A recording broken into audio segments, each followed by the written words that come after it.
Balın sağlığa faydaları. Balın bazı faydaları. İyi bir koruyucudur.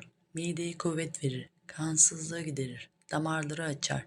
Romatizma, ağrı dindirici, iştah açıcıdır. İçerdiği A, B ve C vitaminleri ve mineralleri zindelik verir. Dişleri ve diş etlerini mikroplardan korur.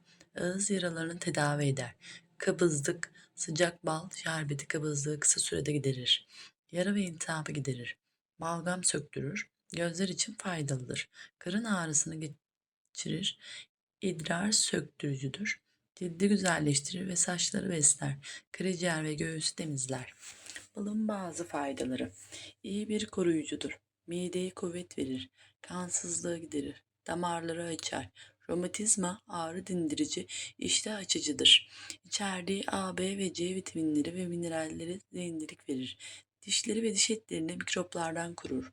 Ağız yaralarını tedavi eder. Kabızlık, sıcak bal şerbeti kabızlığı kısa sürede giderir. Balgam söktürür. Yara ve iltihabı giderir. Gözler için faydalıdır. Karın ağrısını geçirir. İdrar söktürücü özelliği vardır. Cildi güzelleştirir ve saçları besler. Karaciğer ve göğsü temizler. Arkadaşlar kanalıma abone olup beğenmeyi unutmayın. Sağlıcakla kalın. Hoşça kalın.